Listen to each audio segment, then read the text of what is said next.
The rest of the animation process involves adding poses in between our key poses until it feels complete.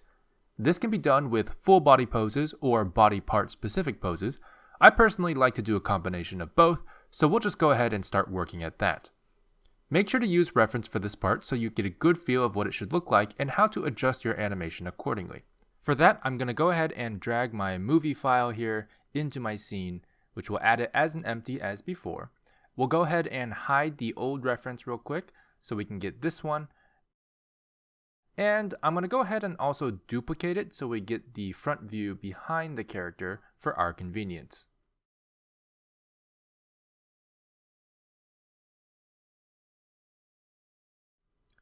You'll also notice that my empty seems to move away all of a sudden. This is because my auto keyframe is on and it keyframed different positions for different frames. So I'm going to go ahead and make sure to delete those keyframes on those empties. For this process, I typically turn Bezier interpolation back on so that I can adjust the animation slowly until it looks right. This is known as the splining process, as it uses the Bezier spline interpolation as opposed to the constant interpolation. All I'm doing here is trying to match up the poses with the reference as best I can, but paying attention to specific body parts, not setting a whole body keyframe. The reason for that is because I want to try to keep my arcs clean. Arcs are basically the motion path that a bone takes, and you don't want it to jitter too much, so you want it to be going along a relatively smooth path. If you have too many keyframes, you're more likely to have a jittery path because you're not letting the computer interpolate things smoothly. Because we're no longer working with whole character keyframes, I like to turn on the selected only icon in the dope sheet. This will clean up my dope sheet a little bit so that it's not too difficult to read. For the most part, you'll be matching the reference as best you can. However, you'll want to also use some intuition based on how it moves and compare the animation and motion, not just the poses.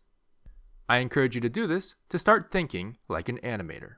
Another thing that I'm doing is I'm copying any pose that I edit and I like the look of to the other side 10 frames later, or 10 frames before, depending on which side I edit first.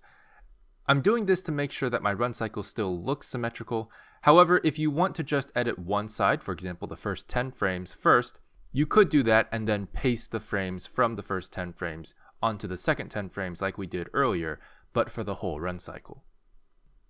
You'll notice in some parts of this time-lapse, I go into the graph editor. This allows me to smooth the curves and the arcs, as I said earlier, very quickly. It also allows me to scale the keyframes vertically in case I want to lower or increase the amplitude of these curves.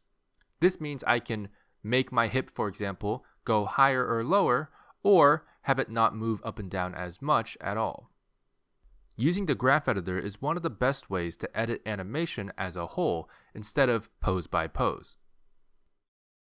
Also, just a tip so you can view your animation without any clutter, you can click this icon in the top right hand corner to hide all overlays. This will hide the empties as well as your character's rig, which will let you see the character without any distractions. Simply press the same icon again to toggle it back on. For hotkey users, you can press Shift-Alt-Z. To view a more accurate playback speed for your animation, I recommend changing your playback options from no sync to frame dropping. The only downside to this is that it does skip frames, so if there is a single frame that looks off, you may not see it every time. Of course, you can still view and edit every frame manually by scrubbing the timeline, it's just the playback that will skip some frames. A few tips I have to do with understanding some principles of animation, namely follow-through and overlapping action. This is a fancy way of saying inertia. Whenever you have things moving, usually there is a main driving force of the momentum, and then everything else follows that momentum to an extent. So for this example, in a run cycle, the torso or hip or center of gravity, whatever you want to call it, is the main momentum driver, moving the character up and down slightly. We can use this information by having the head lag behind slightly when moving up with the chest, giving the head some weight like it would have in real life. Just don't overdo it because we don't want their head to look too floppy either. This is the fun part, and also the hard part. So hopefully you have some fun with experimenting with poses and getting the animation you want to see out of it. But if you ever need more resources to study animation in more detail, I encourage you to learn more about the 12 principles of animation, as well as study more and more reference as you go. I also discuss a few more tips in the next video that should help you polish your animation.